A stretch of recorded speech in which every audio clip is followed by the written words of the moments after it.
Jovenel Moïse, tu seras le nouveau candidat du parti présidentiel.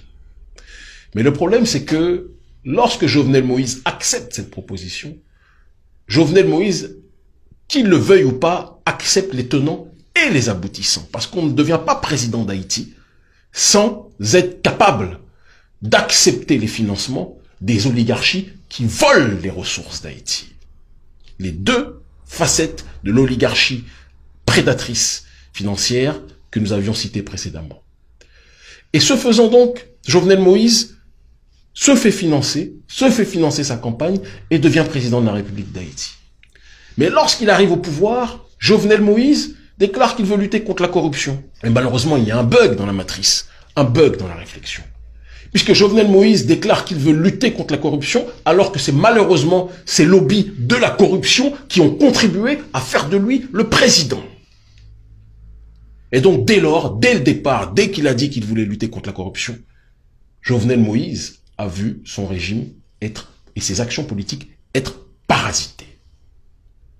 La population qui a cru au départ à Jovenel Moïse a vu en plus de cela le scandale, parce qu'il faut rajouter à tout ce récit, le scandale de Petrocaribe, où Hugo Chavez a financé Haïti, d'accord, pour que ces derniers puissent sortir du chaos dans lequel ils étaient. Il y a d'autres pays aussi qui ont connu ces financements, et malheureusement, ces financements, ces fonds ont été détournés, encore une fois, par les familles prédatrices et des politiciens qui leur sont soumis, corrompus, que nous avions cités précédemment. Ces différents facteurs ont fait que Jovenel Moïse a été vu comme un symbole de la corruption par la population. Moi-même, lors de mes divers voyages à Haïti, lors des diverses manifestations, la population disait qu'il n'en voulait plus de la classe politique dans son ensemble, y compris de Jovenel Moïse. Il faut qu'on soit capable de le dire.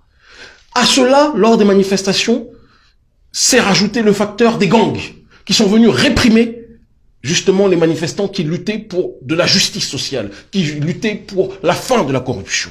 Une partie de la population, il faut aussi le dire, était manipulée par une opposition qui elle-même était financée par les diverses familles qui voulaient, plus que jamais, rendre ingouvernable Haïti pour pousser Jovenel Moïse à se taire sur les questions de la corruption.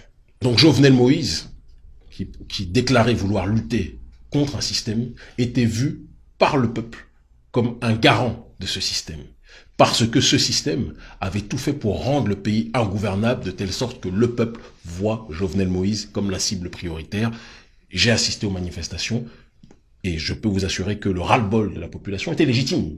Quand ils finissent par crever de faim, ils voient leur pays déstabilisé de A à Z, ils ne vont pas vous dire « oui, un tel dit qu'il veut, mais... » Non, ils vont tirer sur tout le monde. À juste titre, malheureusement. Quand je dis tirer, c'est en termes de slogan et de revendication.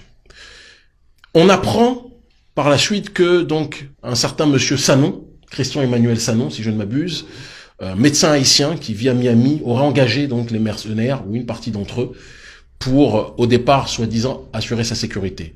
L'objectif était de faire un coup d'État. Ils disent que le but était simplement de l'arrêter, monsieur Jovenel Moïse, mais j'ai envie de vous dire que si vous vouliez arrêter quelqu'un, quand la personne n'a pas d'armes, vu le nombre qu'ils étaient, ils auraient très bien pu l'arrêter et essayer de faire le coup d'État. Non, ils l'ont exécuté, je pense qu'ils essaient d'atténuer leur peine.